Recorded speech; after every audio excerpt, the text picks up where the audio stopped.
Sa namang large nocturnal lizard ang bibida sa ating ngayong Wednesday Pets Day. Pero bago yan, Dayan, panoorin muna natin ito. Sa bawat sulok ng Pilipinas, lalo na sa mga probinsya, may isang reptile na hindi mo man madalas makita pero palagi mong naririnig. Yan ay ang gecko o tuko. Ito ay isang malaking uri ng butiki na karaniwang makikita sa mga tropical na lugar gaya ng Pilipinas. Sila ay nocturnal, kung kaya't ito ay gising sa gabi, tulog sa araw.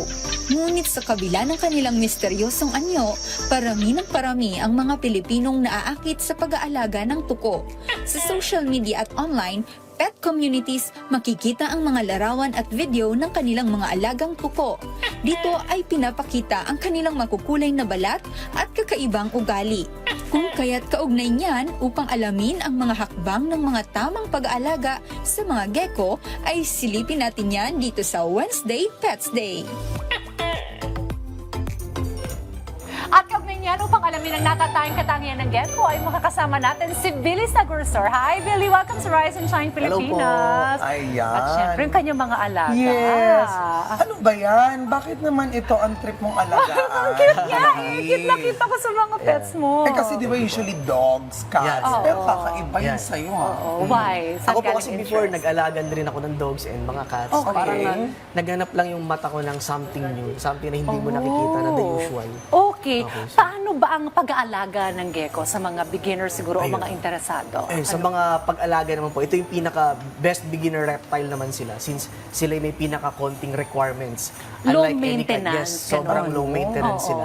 Unlike other reptiles na may mga kailangan pa ng mga bulbs and all kasi yung mga temperature nila kailangan pang i-adjust. Ito po, perfect sila sa Pilipinas kasi yung room temperature natin, yun na yung kailangan nila. So, hindi mo kailangan ng kahit anong mga bulbs. Ayun, kasi madalas kapag gecko, medyo na-incorporate siya sa tuko. I think wala yatang Filipino term or Tagalog term dito or kung ano man. May iba't ibang uri ba ng gecko or ito ba ay isang uri ng tuko? Tell us more. Ayun, yung tuko po kasi is sa tokay gecko. Okay, yun po yung Okay. tawag sa tokay gecko. Yung mga lizard naman or mga butike, tawag po din is common house gecko. This one naman po is a leopard gecko. Ito po ay wala naman Leopard sa gecko. Pilipinas. Sila po ay natatagpuan usually sa Iran, Pakistan, some part of Asia and the Middle East. Okay. Alam mo, tinanong ko si Billy kanina before going, kung magkano yung mga pets na ito. Kasi starting, nagulat ako, 40,000 pesos yung isa dito and may 80,000 Ang pesos. mahal, pang scholar ko na yan. Paano, ito ba yung 40,000? Si Opo. anong pangalan nito? Gem Snow Bold Stripe po kasi Okay. yung morph nito. So, depende po kasi sa mga morph eh. Ang maganda po kasi sa leopard gecko, para siyang Pokemon na Anong napakadaming morph? mga morph. Ano yun? Yung morph, ito po yung genes na dala nila Oh, na makikita mo okay. visually at yung ibang mga, like may mga patterns.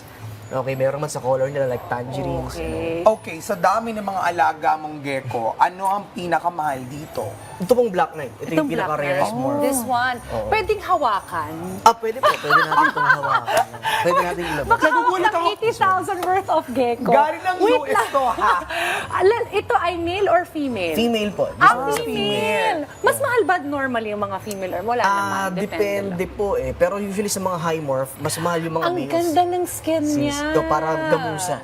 Gamusa! Oh, yes. So, May yung sinabi, hinawakan mo may yung sinabi siya pets kanina na kapag ikaw yung nakahawak ng female gecko, hindi ka pwede mawak na male or baliktad. Oh, ang cute Tama po. niya! Pag nakahawak ka na Sobrang ng female, cute. medyo maingat tayo sa mga Oh, males. paano ba dahil to?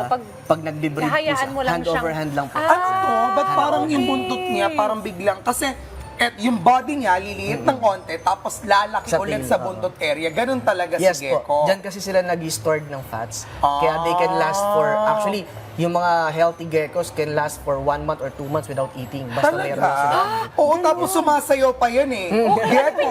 Gecko. Iba yun! Ay, iba ba yun? yung Sorry, pinapakain sa kanila? Ang pagkain po, insectivore sila, so pure insects lang. Ang mostly food nila is sa akin superworms and dubia. Pwede rin na yung mga mealworms. Ayun. Okay. Kaya sa bahay ninyo, iwasan ng mga insekto at baka mamaya maraming gecko sa bahay ninyo. Pero may lason ba or may venom Wala ba po. sila? So wala silang venom, wala silang lason. Oo. So kahit makagat ka nila, scratch lang yung magagawa nila sa'yo. Siguro konting dugo, pero that's it. Anong Hugasan. chance sa pwede kanyang kagatin? Pagka sila ay nagulat, natakot, ganon. or sinaktan mo, naipit mo, so yung mga kids mahilig maghawak, kahit yung mga anak ko, lagi silang umahawak niyan. At tinuturo ko lang sa May huwag anak ka tipisin. na. Opo. 4 na po.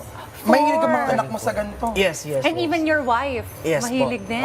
Tuwa naman, di ba? Sumasayaw rin kayo ng gecko. Hindi naman. Hindi lang. As a family. Okay, siguro sa mga gusto na, ayun na. Hoy, hindi Ikaw yun, na kumpisa mali. yan. Hindi. Sa mga interested, siguro ano yung mga tips mo or mga paunang reminders sa responsible na pag-aalaga ng ganito? Yes. Yun po, sa mga first time na gustong pumasok din sa hobby, okay, the best lagi namin sinasabi is research, do your research first, no? Aralin nyo muna and at the same time, provide their needs first bago talaga tayo kumuha ng leopard gecko. Kasi long-term commitment siya since they can last for up to 25 years in captivity. 25 years. Yes. Pero Wow. lalaki pa to. Yan po yung Mahaba. adult size. So, Adult size na opo, to. malaki. Pero medyo mas malaki tong male na to. Male po, mas malalaki talaga. Ako kasi matatakotin ako sa ganyan reptiles yan, di ba? Pero I'll try na i-touch na. Para siya ba siyang snake? Hindi, naman. hindi. Mars, huwag mo na iharap sa akin. sige. Sobrang Ayun. soft ng kanilang balat. Oh, ang cute niya. Pero kasi nakahawak na ako ng female.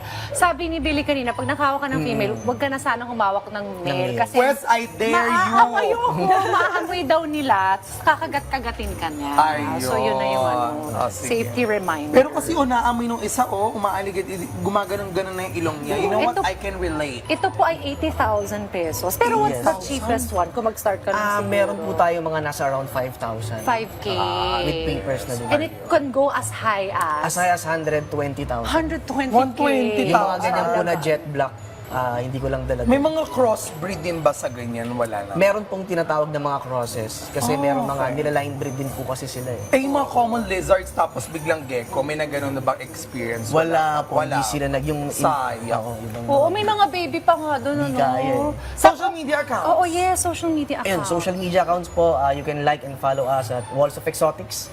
Yun po yung ating Wall page. of Exotics. Sa Facebook, Ayan. YouTube meron, TikTok, yan. Yeah, Ayan. Facebook lang po. Facebook, Walls of Exotics. Ayan. Thanks, Billy! Thank you so much sa pagbibigay ng oras sa amin Thank you this so Wednesday much po. morning. Billy Sagursor. Thank you, thank you.